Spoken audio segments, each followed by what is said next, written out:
Apartheid had deep roots in South Africa.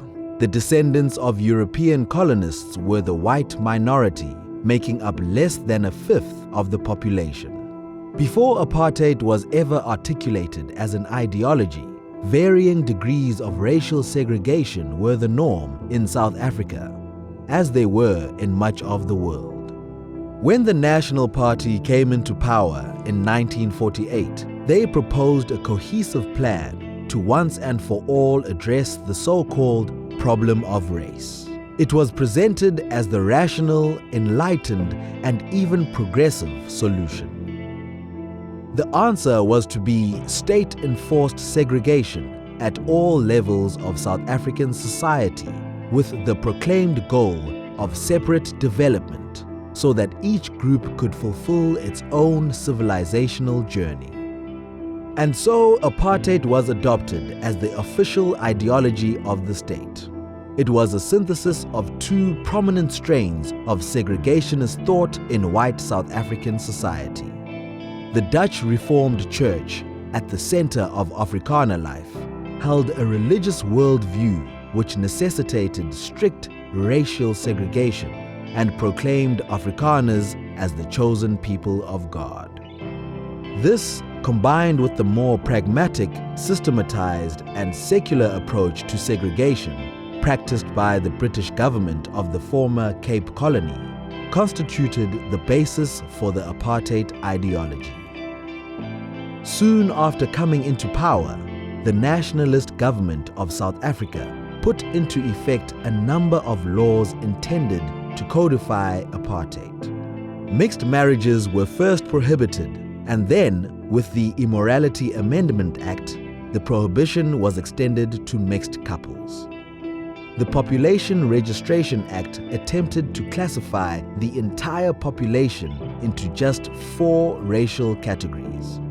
All movement of non-white South Africans was controlled by the pass laws, and everyone not classified as white was struck from the voters' roll. Homelands were instituted for the black African population, necessitating mass forced removals.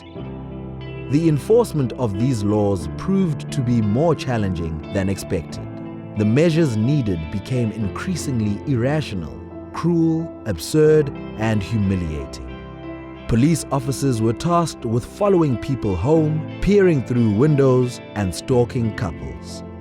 The 4 racial categories proved too clumsy, requiring the creation of further subcategories, and the criteria for classification became progressively more subjective. Home language, employment, the company one kept, dietary habits, and hair texture were all taken into account. The infamous pencil test could be the difference between being placed into one category or into another.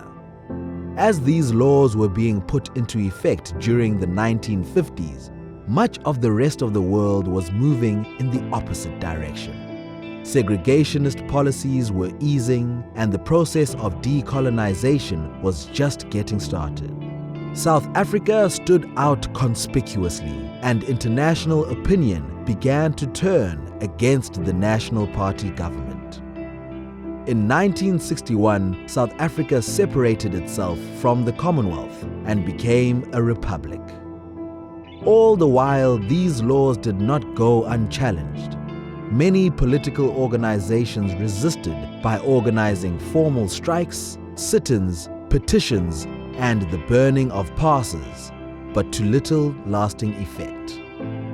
The apartheid government saw itself as tasked with nothing less than the preservation of Christian European civilization in Africa, and any threat to that project had to be swiftly and violently suppressed. Terror and sabotage became common tools of resistance. Much of the anti-apartheid movement went into exile abroad, where for nearly 30 years, as participants of the Cold War, they fought a bloody and protracted guerrilla campaign against the government. As those who fought to end apartheid were willing to lay down their lives for the promise of a better future, so a generation of young South Africans were sacrificed to preserve apartheid's existence.